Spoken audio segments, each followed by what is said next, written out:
Welcome to Suman TV. వర్షాలు మొదలైపోయినాయి, 2 రోజులు అయిందనుకోండి. కానీ మనం వర్షం అనగానే సాయంత్రం ఏదైనా తినేద్దాం అనిపిస్తుంది. నిన్నటి ఎండాకాలం దాకా సాయంత్రం ఏదైనా చేసుకునే ప్లానే చెయ్యం మనం. చల్లగా ఏదైనా తాగుదాం, తిందాం, మంచినీళ్ళు తాగుదాం, మజ్జిగ తాగుదాం అనిపిస్తుంది. కానీ వానలు పడంగానే ఈవినింగ్ స్నాక్కి అసలు ఎన్ని రకాల ఆలోచన చేస్తామో. బయటికి వెళ్ళైనా తినేస్తాం. మామూలుగా మనం పకోడీలు చేసుకుంటాం కదా, ఉల్లిపాయలతోటి మిక్స్డ్ వెజ్ పకోడా చేయటం. మిక్స్డ్ వెజ్ కర్రీ లాగానే కొంచెం అన్ని కూరల్ని ఇట్లా సన్నగా ఏమంటారు రెమ్మలుగా తరిగేసుకోవాలి. దీనికి ఏం లేదు, మన దగ్గర ఇవి స్లైసర్ ఉంటుంది కదా, ఆ స్లైసర్తో కొట్టేయటం, చాకుతో చీరేస్తే చక్కగా చూడండి ఆలూలు కూడా సన్నగా ఎలా వచ్చినాయో సన్నగా తరిగేసుకోవాలి. ఏమేమి వేసుకోవచ్చు ఇందులో, ఆలు, క్యారెట్, తర్వాత క్యాప్సికము, ఉల్లిపాయలు, కొంచెం క్యాబేజీ, కాస్త ఏదైనా పాలకూర, మెంతికూర అలాంటి ఆకుకూర ఉంటే కొంచెం అంత ఆకుకూర, తర్వాత చాలా స్పెషల్ వంకాయ ముక్కలు, తర్వాత పచ్చిమిర్చి, అల్లము, కొత్తిమీర, ఇవన్నీ జనరల్గా మనం వేసుకునేవే కదా. వీటిని కూడా ఇట్లా సన్నగా చీలికలు చేసేయండి. కొంచెం చురుగ్గా ఉంటుంది, బాగుంటుంది. అంటే కాస్త వెరైటీగా ట్రై చేయాలంటే ఇది చూడొచ్చు. ఎవరైనా గెస్ట్లు వచ్చినప్పుడు చేసుకోవడానికి కూడా కొంచెం తీరంగా మంచి కలర్ఫుల్గా కనపడుతుంది. దీనికి సింపుల్గా ఏంటంటే శనగపిండి తీసుకోవటమే. మామూలు మనం పకోడీలకు చేస్తాం కదా, అంతే. అయితే ఈ పకోడీలకు ఏంటంటే కొంచెం ధనియాలు వేద్దాము. ఇవి 2 దెబ్బలు కొట్టాను, బాగా కొట్టలేదు, కొంచెం అలా దెబ్బ కొట్టాము అంతేనమాట. కలిపేద్దాము. కొంచెమే తీసుకున్నాం కదా, మన పదార్థాన్ని బట్టి మనం ఎంత పిండి తీసుకుంటామో అనేది డిపెండ్ అయి ఉంటుంది. 1 స్పూను నూనె వేసి బాగా కలిపేసేయండి. ఇది కొంచెం ఇందులో ఆయిల్ పడితే ఏంటంటే మనకు క్రిస్ప్గా వస్తుంది. వేడి నూనె మనం జంతికలకి వాటికి వేసుకుంటాం కదా, పకోడీలకి వేడి నూనె అక్కర్లా, చల్లటి నూనె వేసేసుకోవచ్చు. దీంట్లో ముందే నీళ్ళు పోయకుండా, అంటే తడి చేయకుండా మనం తరిగి పెట్టుకున్న ముక్కలు ఒక్కొక్కటి వేసేద్దాం. పచ్చిమిర్చి వేస్తున్నాను చూడండి, తర్వాత క్యాప్సికము,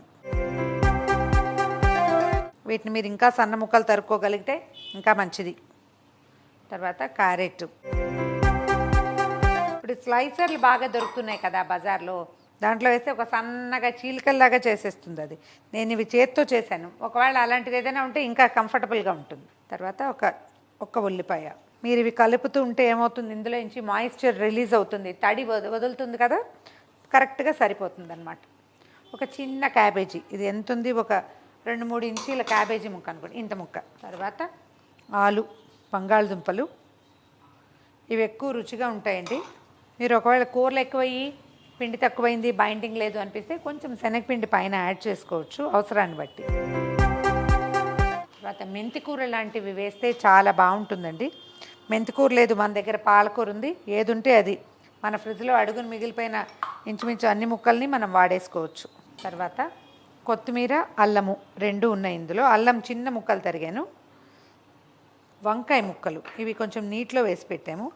వంకాయలు మనకి పొట్టి వంకాయలు వస్తాయి కదా, మహికో వంకాయ అంటాం, గట్టిగా చిట్టి ఉంటాయి. మన గుత్తొంకాయ కూర చేస్తాం చూడండి, ఆ కాయ అయితే ఇంకా గట్టిగా బాగుంటాయండి. సన్న వంకాయలు కొంచెం సుద్దలా అవుతాయి వేగేసరికి. సరిపడా ఉప్పు జల్లేసేయండి, దీనికి సరిపోతుంది ఇది, ఇంతకంటే అవసరం ఉండకపోవచ్చు. తర్వాత మనం పచ్చిమిర్చి వేసాం, కానీ కొంచెం కారం వేస్తే దీని మొహం అందంగా వస్తుంది, కాస్త ఎర్రగా ఉంటుందన్నమాట. తర్వాత మనకి మెంతికూర లేదు కదా, కొద్దిపాటి కసూరి మేథి వేయండి, భలే బాగుంటుందండి ఇది వేగితే. మనం బిర్యానీలు, ఫ్రైడ్ రైస్ల్లో కూడా కసూరి మేథి టేస్ట్ మహా బాగుంటుంది, దాని వాసనే చాలా ఇష్టం నాకు. ఒకసారి మొత్తం కలపండి. ఉప్పు వేసాం కాబట్టి ఇంకొంచెం మాయిశ్చర్ రిలీజ్ అవుతుంది. తడి చేయకుండానే ఇదే సరిపోతుంది, ఇలాగే వేసేసుకోవచ్చు. నూనె కాగిందో లేదో చూద్దాము. ఇలాంటివి ఏమైనా చేసేటప్పుడు ఇన్ని రకాల పదార్థాలు, ఈ ఉల్లిపాయలు గిల్లిపాయలు చేసేటప్పుడు దీని పెద్ద పెద్ద పాత్రలు, వాటి నిండా నూనె పెట్టుకోకూడదండి. సాధ్యమైనంత పెద్దది పెట్టుకున్నా నూనె తక్కువ పోసుకోవాలి. మళ్ళీ దేంట్లోనే వాడుకోలేకపోతాం, చాలా రకాల వాసనలు వచ్చేస్తాయి కదా. అందుకని పకోడీలు, బజ్జీలు చేసేటప్పుడు నూనె తక్కువ పెట్టుకోండి.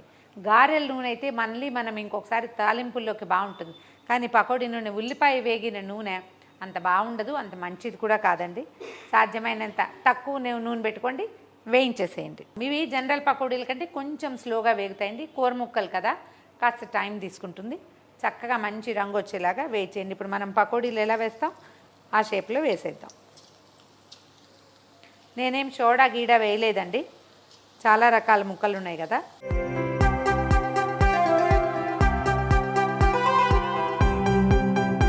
చకచక వేసేసి వదిలేయండి ఒక్క నిమిషం పాటు. కొద్దిగా శబ్దం ఆగాక తిరగేస్తే సరిపోతుంది. ఫుల్ హైలోనే ఉంచండి, స్టవ్ని సిమ్లో పెట్టద్దు. చకచక అన్ని వాయిలు వేసేసుకోవటమే. ఆఖరికాయ వాయి కూడా వేసేయటము తీసేయటమేనండి. భలే బాగుంటాయి. మామూలు పకోడీలకి ఏమీ రుచి తీసిపోదండి, ఇంకా ఎక్కువ టేస్టీగా ఉంటాయి. ఒట్టి ఉల్లిపాయలు కాకుండా ఇందులో ఎన్ని కూరలు కాకపోతే ఎన్ని కుదిరితే అన్ని కూరలు వేసుకోండి, చాలా ఎక్సలెంట్గా ఉంటుంది. ఒక ఆకుకూర యాడ్ చేస్తే మంచి రుచి వస్తుంది, ఒట్టి శనగపిండి ఉల్లిపాయ కాకుండా. ఇది కూడా ఒకసారి ట్రై చేసి చూడండి.